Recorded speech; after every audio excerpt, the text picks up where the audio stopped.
నిరుద్యోగ యువతకు ఉపాధి కల్పించడమే లక్ష్యంగా వారిలో నైపుణ్యాలను పెంపొందించడమే ప్రత్యేక దృష్టి పెట్టిన కేంద్ర ప్రభుత్వం ఆ దిశగా నేడు మరికొన్ని కీలక చర్యలు చేపట్టనుంది. నైపుణ్యాభివృద్ధికి సంబంధించిన వేర్వేరు కార్యక్రమాల్ని ఉత్తరప్రదేశ్లోని కాన్పూర్లో ప్రారంభించనున్న ప్రధాని నరేంద్ర మోదీ భారత నైపుణ్య శిక్షణ సంస్థకు శంకుస్థాపన చేయనున్నారు. యువతకు నైపుణ్యాభివృద్ధి శిక్షణ ఇచ్చేందుకు దేశంలోని ప్రతి జిల్లాలో నెలకొల్పదలిచిన కౌశల్ కేంద్రాల్లో 31 కేంద్రాలతో పాటు కౌశల్ మహోత్సవ్ పేరిట ఏర్పాటు చేసిన ప్రదర్శనను మోదీ ప్రారంభించనున్నారు.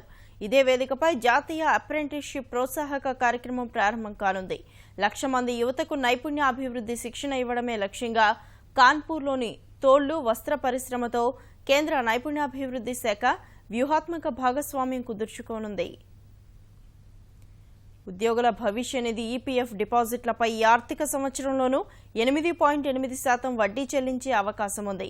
నేడు బెంగళూరులో సమావేశం కానున్న ఈపీఎఫ్ఓ కేంద్ర ధర్మకర్తల బోర్డు 2015-16 తరహాలోనే ఈ ఆర్థిక సంవత్సరంలోనూ 8.8% వడ్డీ ఇవ్వడంపై తుది నిర్ణయం తీసుకోనుంది.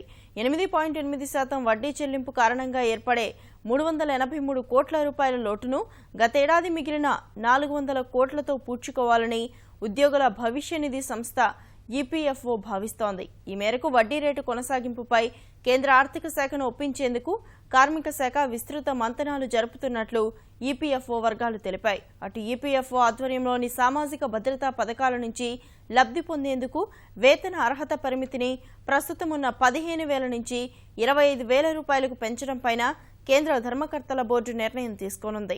ప్రస్తుతం ఈపీఎఫ్ఓ పరిధిలో 4 కోట్ల మంది ఉండగా వేతన అర్హత పరిమితి పెంచితే సంఘటిత రంగానికి చెందిన మరో 50 లక్షల మంది ఈపీఎఫ్ఓ అందించే భవిష్య నిధి, గ్రూప్ బీమా, పింఛను సేవలు పొందుతారు. ఇటీవల ఈఎస్ఐ పరిమితిని 15,000 నుంచి 21,000 రూపాయలకు పెంచినందున ఈపీఎఫ్ఓ పరిమితి పెంపు అనివార్యమైంది.